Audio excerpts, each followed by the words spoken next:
Hi, everyone. My name is Drum McNaughton, and I am the CEO of the Change Leader. We've been asked to help your organization with its strategic plan. And so today, what I'm going to do is walk us through the strategic planning process very briefly, but focus primarily on doing the future environmental scan. First, a little bit about my firm. We work, the Change Leader works primarily with higher education institutions in four primary areas: strategic planning and change, board and faculty governance, accreditation, and mergers and acquisitions.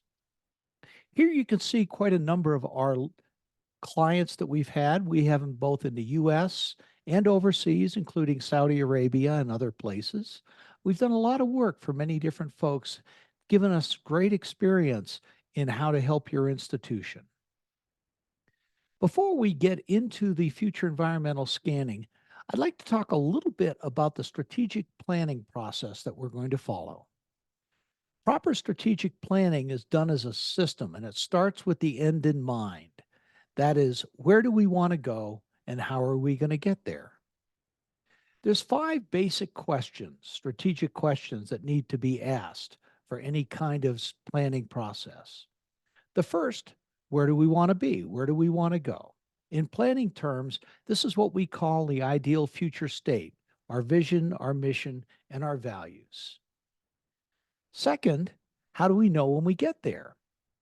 How do we quantify when we have achieved our vision or making progress toward it? These are what we call metrics, key success measures. Where are we now? What's going on today? We usually use a SWOT, strengths, weaknesses, opportunities, and threats assessment to figure out where we are today. How do we get there? These are our strategies and tactics. And looking at these systemically, a strategic plan or an academic strategic plan must roll up to the overall institutional plan, and the departmental plans should roll up to the academic strategic plan. Lastly, what will or may change in our environment? That's where we're going to be talking about today, about the upcoming future environmental scanning sessions that we'll be talking about. In the planning process, looking at it very simplistically, we start with point A, the outputs, where we answer the question where we want to be. At B, the feedback loop, this is our metrics, our key success measures. C, the inputs, where we are today. D, throughputs, our strategies and tactics, how we're going to get there. And E, the environment.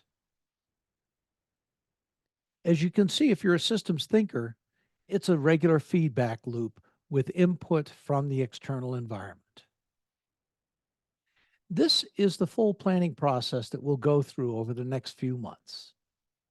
We start off with the future environmental scan. Then we go to brand promise, basically what customers say are your best things and the things that you could improve on. We do the future environment, the ideal future vision, the vision, mission, the core values. Your feedback loop, key success measures. Current state assessment, generally your SWOT. Strategy development, annual and 3-year business plans, risk and budget planning. This concludes the real strategic planning, but we always do a plan to implement. How are we going to implement these strategies? The other unique thing about our process is each step along the way, we seek out stakeholder input and get their attunement on what we're doing. We believe very strongly that people support what they help create. And so this is a top-down, bottom-up approach that gives everyone a chance to say what they think about the plan and how it may be improved. Future environmental scanning, that's where we start off the planning process, and that's what we're going to talk about today. What is future environmental scanning? It is the process that we use to target a moment in time in the planning process. If you stop and think about a sport like basketball or football or soccer or hockey, When you're passing the ball or the football, the puck, you don't pass it to where the player currently is. You pass it to where the player is going to be. Same as with strategic planning. If we develop a plan based on exactly where we are without taking into account what the future is, that plan is going to be obsolete very, very quickly. So, this is why we do future environmental scanning. The scanning process examines the key areas in the external environment that could potentially affect our future, our institution. So, rather than just look at it as a blanket, we segment the external environment into 7 areas and use a mnemonic, skeptic, to define what they are: sociodemographics, competition, economics, ecology and environment, political, technology, industry, and customers and suppliers. So, as I said before, we're attempting to target a moment in time in the future to develop a plan that will take into account trends and changes that we expect in these 7 areas. That in itself can be very difficult.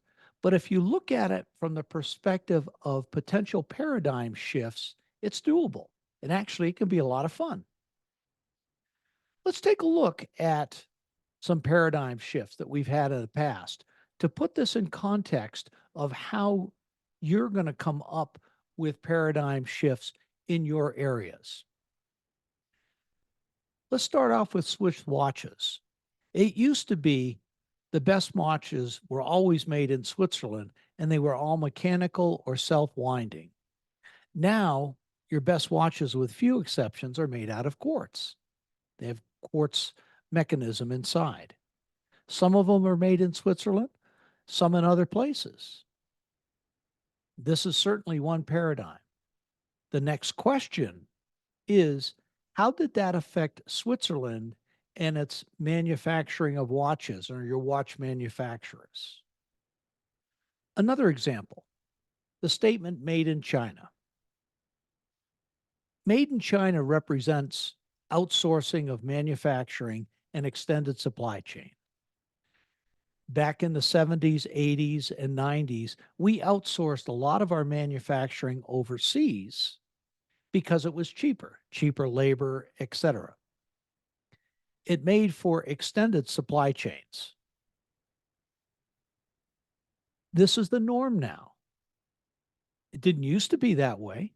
It used to be the vast majority of manufacturing was done here in the US. So, what's the outcome of that paradigm? Well, what happened to the city of Detroit? It was the center of automobile manufacturing. What about steel industry? Steel industry has been outsourced primarily to China and Japan. How did it affect those cities in the US? Pittsburgh, for one. They're now considered part of the Rust Belt. So you've got the manufacturing, you've got the steel, all being outsourced, part of that Rust Belt. Global supply chain. With this outsourcing, it stretched the global supply chain. And then think about COVID, what happened during COVID, and how the supply chain broke down that resulted in bare shelves and price gouging and other things. What was the impact on your institution as a result of these things? Did your prices go up? Did it drive tuition up higher?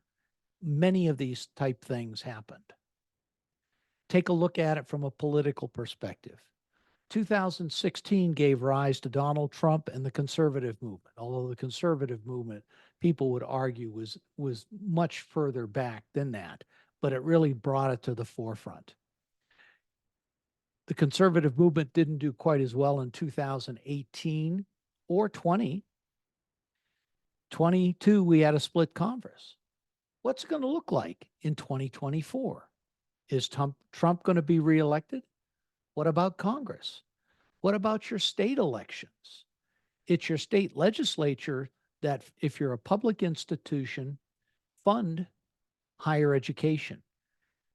If it's conservative, are they going to cut this funding for higher education? How is that going to affect your institution? These are the type of prognostications that you can do by looking at trends. One of my favorites has to do with mobile phones and smartphones.